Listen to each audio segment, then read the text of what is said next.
paid my dues time after time. I've done my sentence, but committed no crime. Hello, everyone. This is Navy Vet ET2. Subject of this is a letter to Congress. Subject formal inquiry into DHS tactical overreach, misrepresentation of crime data, and civil rights violation. This is from the hearing yesterday at DHS Oversight, Homeland Security Oversight. So these are things I saw during the meeting that I drew attention to that irritated me that I think should be called out and sent to the United States Senate representatives. There's a list of, there's a way to get the email addresses for the DHS, Homeland Security. And if you need that, let me know. I will provide that. But here's the letter. Subject, formal inquiry into the DHS tactical overreach, misrepresentation of crime data, and the civil rights violations. 1. Documentation of unlawful conduct and threats. Formal video documentation and testimony from legal observers indicating a pattern of intimidation by immigration officers and customs enforcement agents, and Customs and Border Protection, CBP and ICE, ICE and then CBP. The terrorist database threats, recorded incident shown agents informing U.S. citizens that filming public enforcement actions would result in being added to the domestic terrorist database. Legal analysis confirms this is a violation of the First Amendment and abuse of terrorist designation marquee. Who said it? Disregarding for law. In documented field encounters, agents have explicitly stated they do not have to know the law to enforce it, relying on a flawed interpretation of qualified immunity. Warrantless entry between 2024 and early 2026, ICE has increasingly used administrative warrants to justify home and intrusions. These are not judicial warrants signed by a judge and do not legally authorize forced entry into a private residence without consent. 2. Comparative analysis of homicides and crime statistics. Data consistently shows that the rhetoric around migrant crime is not supported by peer review findings or government statistics. Homicide rate by status. U.S.-born citizens. Research from Cato Institute and the Department of Justice shows U.S.-born citizens are over 2 times more likely to be arrested for violent crimes than undocumented immigrants. In Texas, specifically, undocumented immigrants had a homicide conviction rate of 14% lower than native-born citizens. Cato. Undocumented immigrants multiplied longitudinally studies 2012 to 2026 confirms the undocumented population exhibits a significantly lower crime rate, largely due to the deterrence effect of potential deportation. The fentanyl reality. This is a very important one because they keep misrepresenting it. Over 90% of all fentanyl seizures occur official ports of entry.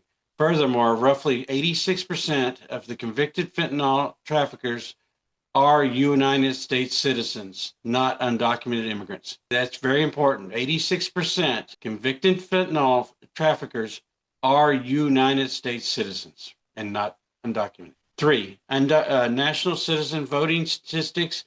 Claims of widespread non-citizen voting for statistically debunking by state level audits. 2024 election audit in Texas review. 18 million voters found only 33 potential instances of non-citizen voting, 0.0000001%.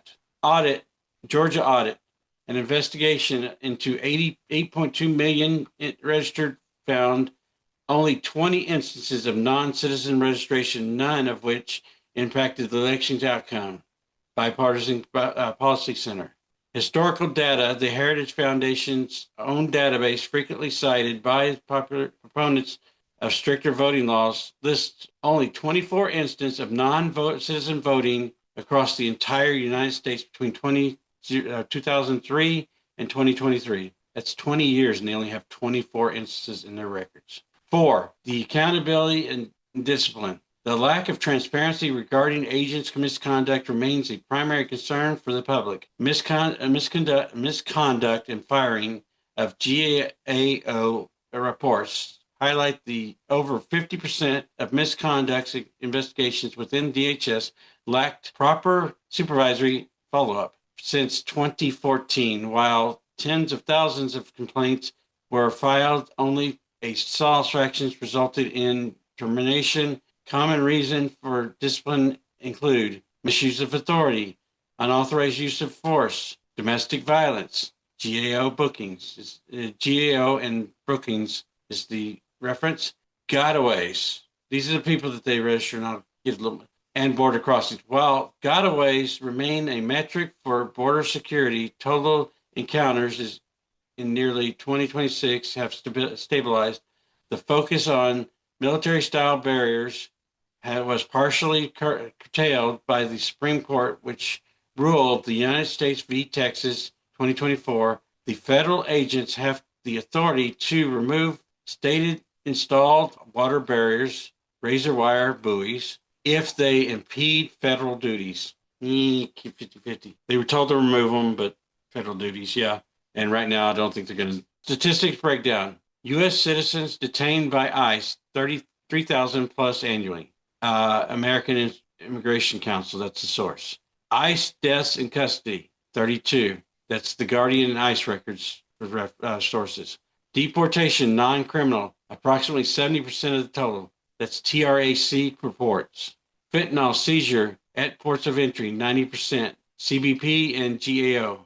The 6. The House must address the federal agencies are using wartime rhetoric and tactical equipment against civilians populations when the data shows that immigrants, both legal and undocumented, commit crimes at a lower rate than citizens. We demand a formal review of terrorist database threats and the immediate cessation of warrantless home entries. Signed, John, disabled Navy veteran. Back bibliography as Cantel tells DOJ to cease pressure campaign to obtain states with sensitive voters' right data. Basically, we'll remove our ICE if you give us data. Debunking the myth of immigrants versus crime. 5 things to know about the SAVE Act. ICE expansion has outpaced accountability. Markey inquiry into DHS misuse of terrorist database. Immigration's cut victimization rates boost crime reporting. The authors show below and use federal findings provided by the U.S. Department of Justice. That's their own findings. Undocumented immigrants not offending. And United States v. Texas razor wire case. That's SCOTUS blog. So the thing about it is with the crimes, we know that that's been disproven many times over. It's based upon people's income and not what they look like. Let's see, what was that one I wanted to go back to? There's unlawful conduct and threats have just recently geared up. They've been threatening some other things, but not the ones that they've suggested there. The voting statistics, that's been proven time and time again that it's not true. They have yet to find a significant instance where that has played a role in it. What they have done is you go watch the Vigilantes Inc. by Greg Palast, because it shows how the records that they're using are falsely used. Because what they did is they pulled up a name of a undocumented that was deported or an undocumented person, and they compared the name. When Mr. Palast started going through that list, he noticed if it was Jose Gonzalez, they said all the Jose Gonzalez's on the voter registration were undocumented. And it could have been Jose John Gonzalez, Jose Juan Gonzalez, Jose Jesus Gonzalez. All those different names, they took out the middle name and just said all Jose Gonzalez's were removed. That's the fallacy in their way they're doing it, and that's what they're using as an argument, which is wrong because they're not the person is actual.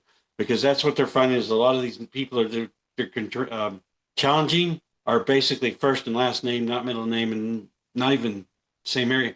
And they did not bother to go investigate these people. They just said these are undocumented. These people don't live here. No one went and investigated. They just showed up and sent a letter. And one of the people in there was doing a governmental job in another state, and they said he had to return to register and vote to prove that he existed. They didn't go investigate that. That's a problem. That's what we need to address. That was Georgia was the premier one there. Look at your laws on how they can remove your votes and ensure that you know that you have proved that you live in that state and live on that address that you have on your voter registration, and ensure they all match. Thank you very much for your time. Like, share, follow. Please remember you are loved no matter what you do, and vote when you can. Vote every year. Thank you very much, and goodbye.